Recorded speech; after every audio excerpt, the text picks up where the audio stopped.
ముఖ్యమంత్రిగా అయినప్పటి నుండి తెలుగు రాష్ట్రంలో అభివృద్ధి కావచ్చు లేదా మహిళల పట్ల అనేక పథకాలు కావచ్చు. ఈరోజు ప్రపంచమంతా దీపం పథకం మొట్టమొదటి సిలిండర్ ఫ్రీగా ఇచ్చింది తెలుగుదేశం ప్రభుత్వంలో ఆనాడు దీపం పథకం ద్వారా. దాన్ని మళ్ళీ ఈసారి ఇంప్లిమెంటేషన్ చేసి మళ్ళీ సిలిండర్ని ఉచితంగా ప్రవేశపెట్టింది కూడా తెలుగుదేశం ప్రభుత్వమే, నారా చంద్రబాబు నాయుడు గారు. ఇలా ఎత్తుకుంటే ఆంధ్ర రాష్ట్రంలో అభివృద్ధి ఏమన్నా జరిగి ఉంటే అది ఒక తెలుగుదేశం ప్రభుత్వంలో మాత్రమే. అనేక సంస్కరణలు మంచి కార్యక్రమాలు చేపట్టిన గొప్ప నాయకుడు ఎవరైనా ఉన్నారు అంటే అది మన ప్రియతమ ముఖ్యమంత్రి శ్రీ నారా చంద్రబాబు నాయుడు గారు.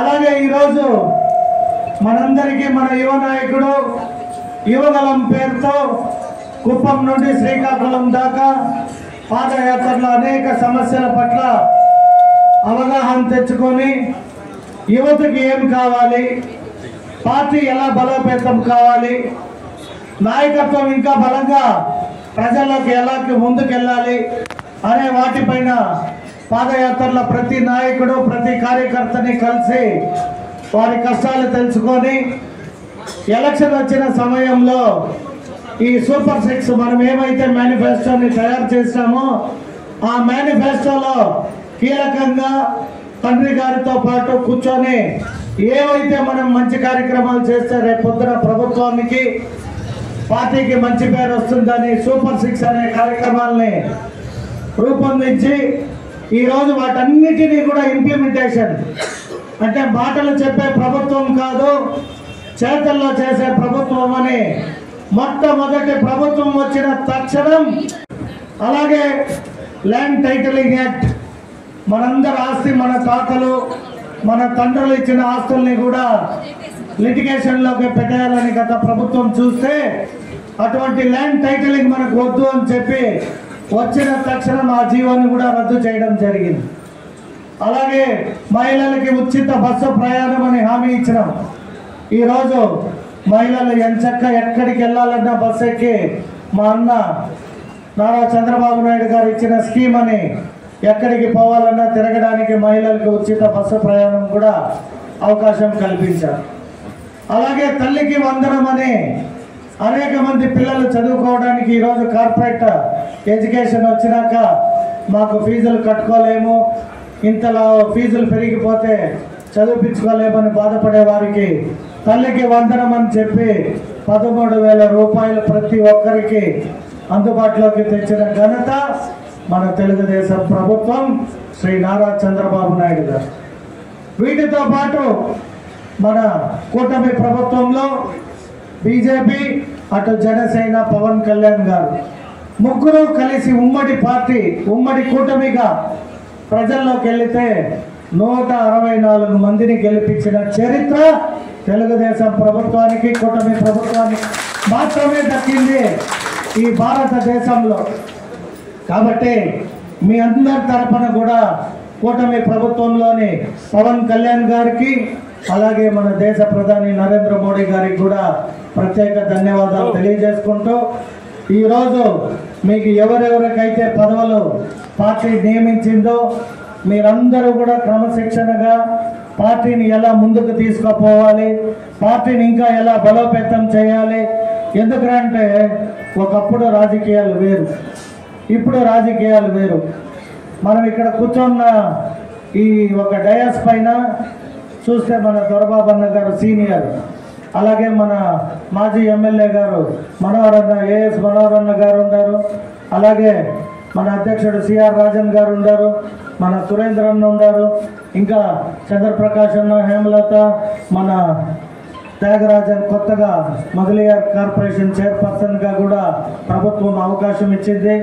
అలాగే ఇక్కడ మన అబ్జర్వర్లు సునీల్ గారు, రెడ్డప్ప గారు, అలాగే మన డిప్యూటీ మేయర్ రాజేష్ గారు, ఇంకా అనేక మంది మన ముఖ్యంగా ఈరోజు ఈ కార్యక్రమానికి మేము పిలవగానే 2 గంటలని వచ్చి మీ అందరి ప్రేమ మీ అందరి అభిమానంతో మా శాప్ రవి వయసులో చిన్నోడైనా చాలా మంచి ఆలోచనలు, వారికి ఇచ్చిన బాధ్యతని ఆ గౌరవాన్ని ఆ పోస్టుకి ఇంకా వన్నెను తెచ్చిన మా రవి నాయుడు నాకు చాలా చాలా మంచి స్నేహితుడు. ఈరోజు నేను తెలుగుదేశంలో ఎమ్మెల్యే కావడానికి కూడా ఒక ముఖ్య కారకుడు. ఎందుకంటే మీకు ఎవరికి తెలియదు కాబట్టి చెప్పాలి. నేను బెంగళూరులో ఉన్నప్పుడు బీజేపీ వారు నాతో ఎక్కువ ట్రావెల్ చేస్తూ బీజేపీ పార్టీకి వెళ్ళిపోతానేమో అని తెలుసుకొని మా నారా లోకేష్ గారికి ప్రత్యేకంగా పోయి చెప్పి, అన్న మనకి జగనన్న ఉంటే చిత్తూరు నియోజకవర్గానికి, చిత్తూరు జిల్లా కూడా మంచి వ్యక్తి, ఆయన్ని పోనీయద్దండి, వేరే ఏ రాష్ట్రంలోనూ ఉండకుండా రాజకీయం చేయనీయకుండా ఆయన పట్ల పార్టీ పట్ల కూడా నాకు ఉన్న అభిమానాన్ని గెస్ చేసి ఈరోజు మీ ముందర ఉన్నాడంటే దానికి ఒక కారకుడు కూడా రవి నాయుడునే. ఆ రోజు ఆయన చెప్పకపోయింటే నేను నిజంగానే బెంగళూరు ఎన్నికల్లో బీజేపీలో చేరి ఎక్కడో ఒక సీటు ఏదో ఒకటి తీసుకునేవాడిని. కాబట్టి రవి కూడా మీ అందరి తరఫున ప్రత్యేకంగా ధన్యవాదాలు రవి. ప్లస్ నేను అడగగానే ఈరోజు వచ్చి 4 కోట్ల రూపాయలు మన మెకానిక్స్కి, అలాగే లక్ష్మీనగర్ కాలనీలో ఉండే స్పోర్ట్స్ అథారిటీ బిల్డింగ్ని డెమాలిషన్ చేసి కట్టడానికి సహకరించి వాటికి కావాల్సిన నిధుల్ని గ్రాంట్ చేసినందుకు మీ అందరి తరఫున, నా తరఫున ప్రత్యేక ధన్యవాదాలు రవి. సో ఇవన్నీ ఎందుకు చెప్తానంటే ప్రతి ఒక్కరు కూడా కొందరు డిసప్పాయింట్గా ఉంటారు. మమ్మల్ని తీసి ఇంకొకరికి ఇచ్చారు, లేదా మేము ఇన్నేళ్ళు పనిచేసినాము మాకు పదవులు ఇవ్వలేదు, లేదా పదవులు రాలేదు. మనం ప్రపోజల్స్ పెట్టాం. 3 పార్టీలు కలిసి ఉండే దీనివల్ల అటు జనసేన బీజేపీని కూడా కలుపుకొని పోవాలి. కాబట్టి పార్టీ కొన్ని లేట్ నిర్ణయం అంటే కొన్ని ప్రెషర్స్ ఉన్నాయి అన్ని పార్టీల నుండి కూడా, ప్రతి ఒక్కరికి అధికారం కావాలి కాబట్టి టెక్నికల్గా కూడా కొంచెం ఆలస్యం జరిగింది. ఆ ఆలస్యాన్ని కార్యకర్తలు ఎవ్వరూ కూడా అపార్థం చేసుకోకుండా, ఇది 43 సంవత్సరాల రన్నింగ్ పార్టీ, అంటే దగ్గర 42 ఏళ్ళు పూర్తయింది. ఈ పార్టీకి ఉన్న విలువ ఏ పార్టీకి, ఈ భారతదేశంలో ఏ పార్టీకి లేదు. అటువంటి గొప్పతనం అంటే నేను ఈ షర్ట్ ఎల్లో వేసుకో ఉన్నాను అంటే ఆ పార్టీ నిజాయితీ అని చెప్పేకి ఇక్కడ మా కార్యకర్తలు అనేక మంది పసుపు చొక్కా వేసుకొని వస్తారు, పసుపు రంగు చీరలు కూడా కట్టుకుంటున్నారు. ఈ మధ్య మా మహిళలు మీరే కాదు మేము కూడా అన్నిటిలో భాగము పోటీ అని చెప్పి వారు కూడా చాలా యాక్టివ్గా నిండుగా కనిపిస్తారు ఈ మధ్య కాలంలో. మరి నేను వచ్చిన కొత్తలో కొద్దిగా తక్కువ ఉండేది, ఈ మధ్య మేమేం తీసుకోలేదు, మేము కూడా మీకు సమానం అంటూ పోటీకి వచ్చారు. కాబట్టి ఇలాగే ఈ హెల్దీ పోటీ ఉండాలి. అటనే రేపు రాజకీయాల్లో సీట్లు ఇక్కడ పోటీకి రావట్లేదు.